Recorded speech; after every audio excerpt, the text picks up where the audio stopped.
নমস্কার বন্ধুরা, আমি নীলিমা লাইফস্টাইল আমার চ্যানেলের পক্ষ থেকে সকলকে জানাচ্ছি আন্তরিক শুভেচ্ছা ও ভালোবাসা। আশা করি বন্ধুরা শ্রীকৃষ্ণের আশীর্বাদে সকল ভক্তবৃন্দরা ভালো আছেন। আজ আমরা জানব শ্রীকৃষ্ণের দেওয়ার কিছু মূল্যবান কথা। আমরা ধৈর্য কেন হারিয়ে ফেলছি? আপনি কি ধৈর্য হারিয়ে ফেলছেন? আপনি কি সব দিক থেকে দেওয়ালে পিঠ ঠেকে যাওয়ার অনুভব করছেন? আপনার কি মনে হচ্ছে আপনি যতই চেষ্টা করছেন আর দাঁড়াতে পারছেন না?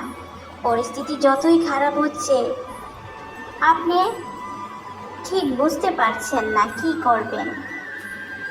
আমরা প্রায় ধৈর্য হারিয়ে ফেলি এবং ভগবানকে প্রশ্ন করি, আর কত পরীক্ষা নেবে, আর কত ধৈর্য ধরব।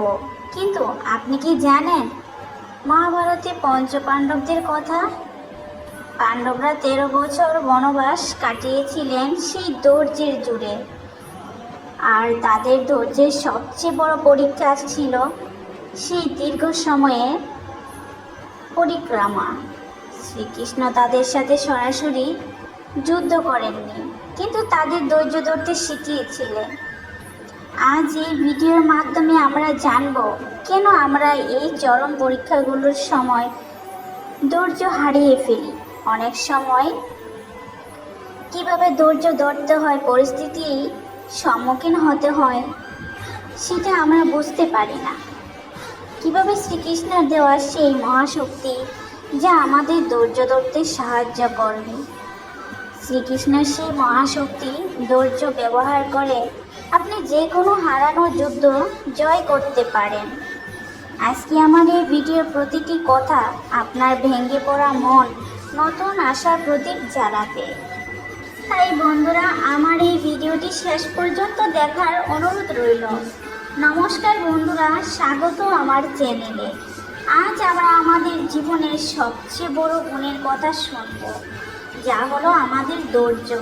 শ্রীকৃষ্ণ গীতায় অর্জুনকে বলেছিলেন, হে বৎস, সুখ এবং দুঃখ শীত এবং গ্রীষ্মের মতো আসবে এবং চলে যাবে।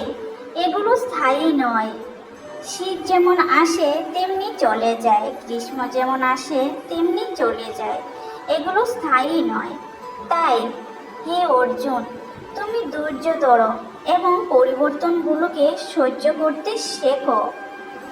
শ্রীকৃষ্ণ বলেছেন, হে বৎস, আমরা যখন কোনো বীজ মাটিতে বপন করি, আমরা কি পরের দিনই সেখান থেকে ফল পাই, বা সেই বীজ থেকে কি ফলের আশা করি?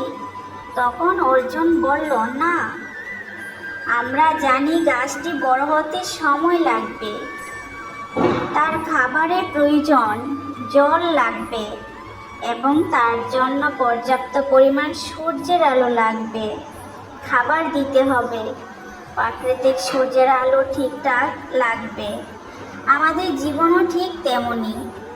আমাদের কঠোর পরিশ্রম হলো সেই বীজ, আর আপনার ধৈর্য হলো সেই সময়কার গাছটির ফল দেওয়ার যোগ্য করে তোলা। আমরা অনেকেই সাফল্যের খুব কাছাকাছি এসে ধৈর্য হারিয়ে ফেলি এবং হাল ছেড়ে দিই। শ্রীকৃষ্ণ বললেন, যে ব্যক্তি শেষ মুহূর্ত পর্যন্ত ধৈর্য ধরে রাখতে পারে বা থাকতে পারে, তার জন্য বিজয়ী মাল্য অপেক্ষা করে এবং সেই বিজয়ী হন। কেবল বিজয়ী মালা তার গলায় ওঠে যে ধৈর্য ধরে থাকতে পারে এবং সংগ্রামের সঙ্গে যুদ্ধ করে বেঁচে থাকতে পারে। কেবল বিজয়ী মালা তার গলায় ওঠে। তাহলে একটি গল্প শুনুন। মহাদেব যখন বিষ পান করেছিলেন, তিনি সেই যন্ত্রণায় অস্থির হয়ে পড়েছিলেন। না তিনি তার নিজের কণ্ঠে ধারণ করতে পারছিলেন, না তিনি শান্ত ছিলেন। তাই তাকে বলা হয় নীলকণ্ঠ। আমাদের জীবনে বিষাক্ত পরিস্থিতি আসে, অপমান আসে, আঘাত আসে, ব্যর্থতা আসে আমাদের জীবনে। তখন আমরা কি করি? তখন আমাদের কি করা উচিত? তখন তা হুট করে উগরে না দিয়ে ভেঙে না পড়ে তা সহ্য করার ক্ষমতা তৈরি করতে হবে আমাদের নিজের ভেতরে। এই সহ্য করার ক্ষমতাই আপনাকে একজন সাধারণ মানুষ থেকে দেবতুল্য মানুষে পরিবর্তন করবে। শ্রীকৃষ্ণ বললেন, ধৈর্য মানে কেবল অপেক্ষা করা নয়, ধৈর্য মানে হলো অপেক্ষা করার সময় আপনার আচরণ এবং মানসিক অবস্থা ইতিবাচক রাখা। আপনি যদি আজ অভাবের মধ্য দিয়ে যান বা কেউ বা আপনার সাথে অন্যায় করেছে, জানবেন এটি আপনার চরিত্রের পরীক্ষা। ধরো, সোনা যত বেশি আগুনে পুড়ে তত বেশি খাঁটি হয়। আপনার এই কঠিন সময় আপনাকে ভেতর থেকে মজবুত করছে। শ্রীকৃষ্ণ পাণ্ডবদের বলেছিল, তোমরা যদি এই 13 বছর ধৈর্য ধরে ধর্ম রক্ষা করতে পারো, যুদ্ধ জয়ে জয় তোমাদের নিশ্চিত। অর্থাৎ যুদ্ধ শুরুর আগেই জয় নির্ধারিত হয়ে যায় আপনার ধৈর্যের উপর ভিত্তি করে। আজকে দ্রুতগতিতে পৃথিবীতে আমরা সব কিছু খুব তাড়াতাড়ি পেতে চাই। আমরা চাই সকল সফলতা তাড়াতাড়ি আসুক। শ্রীকৃষ্ণ বললেন, ধৈর্য মানুষকে শক্তিশালী করে। সুখ দুঃখ ক্ষতি জয় পরাজয় সব কিছু জীবনে আসবে, কিন্তু যে মানুষ ধৈর্য ধরে থাকে সে কখনো ভেঙে পড়ে না। ধৈর্যই তাকে স্থির রাখে, ধৈর্যই মানুষের শক্তিশালী। শ্রীকৃষ্ণ বলেছেন, সময়ের উপর বিশ্বাস রাখতে হবে। সব কিছু একটি নির্দিষ্ট সময়ে আসে। ধৈর্য ধরে কর্ম করলে ঠিক সময়ে তার ফলাফল অবশ্যই আসে। রাগ অস্থিরতা মানুষকে ভুল পথে নিয়ে যায়। ধৈর্য ঈশ্বরের প্রতি বিশ্বাস বাড়ায়। কর্তব্য পালন করো। শ্রীকৃষ্ণ বললেন, নিজের কর্তব্য থেকে কখনো পিছিয়ে যেও না, কর্ম করে যাও, ফলের চিন্তা করো না।